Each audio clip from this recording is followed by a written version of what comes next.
نحمده ونصلي على رسوله الكريم أما بعد فأعوذ بالله من الشيطان الرجيم بسم الله الرحمن الرحيم وعد الله الذين آمنوا منكم وعملوا الصالحات ليستخلفنهم في الأرض كما استخلف الذين من قبلهم صدق الله العظيم وقال النبي صلى الله عليه وسلم بعثت إلى الأسود والأحمر او كما قال علیہ السلام. حضور آئے تو سر آفرینش پا گئی دنیا، حضور آئے تو سر آفرینش پا گئی دنیا، اندھیروں سے نکل کر روشنی میں آ گئی دنیا. ستے چہروں کا سنگ اترا مجھے چہروں پہ نور آیا، ستے چہروں کا سنگ اترا مجھے چہروں پہ نور آیا. حضور آئے تو انسانوں کو جینے کا شعور آیا. میرے انتہائی واجب الاحترام اساتذہ کرام اور عزیز طلبہ ساتھیوں، السلام علیکم ورحمۃ اللہ وبرکاتہ. آج میں جس موضوع سخن کو لے کر آپ حضرات کی خدمت میں حاضر ہوا ہوں وہ ہے رسول اللہ صلی اللہ علیہ وسلم بحیثیت سربراہ مملکت. سامعین ذی وقار، یوں تو عرض عالم نے بہت سے سربراہان مملکت کا مشاہدہ کیا ہے. جشن فلک نے نوشیروان و عادل و فرید، قیصر و کسریٰ، سکندر و مامون اور عالمگیر کی حشمت و جاہت، جاہ و جلال، روب و گبگبہ، تزین و آلائش، تخت و تاج اور لشکر کا مشاہدہ کیا ہے جو ان سربراہوں کی دنیا پر تسلط کی بنیاد تھے. لیکن آج میں جس سربراہی مملکت کی بات کر رہا ہوں وہ کچے مکان میں بڑے پرانے بوریوں پر رات گزارنے والے ہیں. وہ سربراہ مملکت ہو کر بھی وقت کے مناظر طے کرنے والے ہیں. وہ جو بھوک کی شدت کی وجہ سے پیٹ پر پتھر باندھنے والے ہیں اور جسے دنیا کے خزانوں سے اس قدر استقرار ہے کہ حضرت جبرائیل علیہ السلام کے اس پیغام اور اعلان یخیرک ربک بین ان تکون نبیا ملکا او ان تکون نبیا کے جواب میں بل اکون نبیا عبدا کہہ کر عبادت و بندگی کی مثال قائم کرنے والے ہیں اور دنیا کے مال و متاع کو اپنے فقر کے جواہرات سے ٹکرا کر کل فی دنیا کا انک غریب الاوائل و سبیل کا عملی نمونہ پیش کرنے والے ہیں اور جس کی سربراہی ملک وطن جاہمان تک ہی محدود نہیں نظر آتی بلکہ اس کی سربراہی کا تو یہ عالم ہے. قدم قدم پہ برکتیں نفس نفس پہ رحمتیں، قدم قدم پہ برکتیں نفس نفس پہ رحمتیں.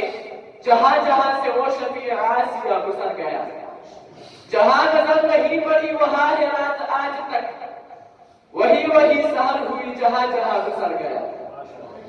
سامعین کرام، جب مکہ کی سرزمین پر حضور صلی اللہ علیہ وسلم کی حیات طیبہ کو تنگ کر دیا جاتا ہے، جب ظلم و تشدد کی تمام حدود پار کر کے مشرکین مکہ کو ستم گرانے لگتے ہیں تو پھر عزت اللہ کا حکم خداوند سلطنت اسلامیہ کی نوید صحابت پر طلوع ہوتا ہے.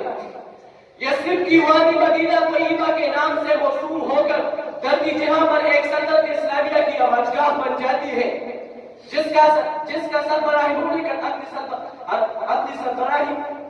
اپنی سربراہی میں ایک اعلان روزگار کی حیثیت رکھتا ہے.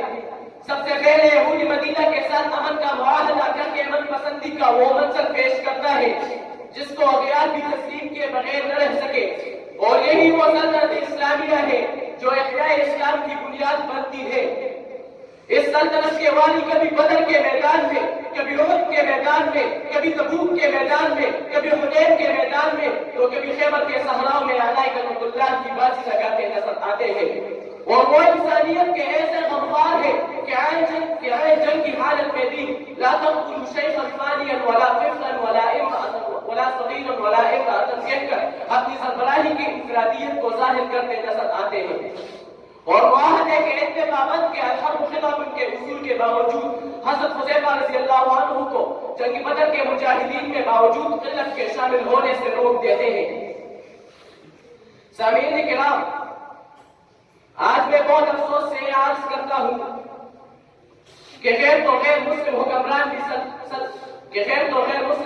بھی سربراہ مملکت اعظم کی مکمل تقلید نہ کر سکے، جس کی وجہ سے قاضی کا فیصلہ بک گیا، وکیل کی گولی بکنے لگی، غریب کی غربت دن بدن بڑھتی چلی گئی اور امیر اپنی امیری میں مست ہوتا چلا گیا. انسانیت دہشت گردی کی آگ میں جل رہی ہے. مسلمان عورتوں کے سروں سے عزت و حیا جاتی ہے۔ آج ہمارا نوجوان معاشرہ اہل مغرب کی تقلید میں بڑھ کر اس شعر کا مصداق بن گیا ہے۔ سکھائے ہیں محبت کے نئے انداز مغرب نے، سکھائے ہیں محبت کے نئے انداز مغرب نے، حیاست پیٹتی ہے عاصمت فریاد کرتی ہے۔ سامعین کرام،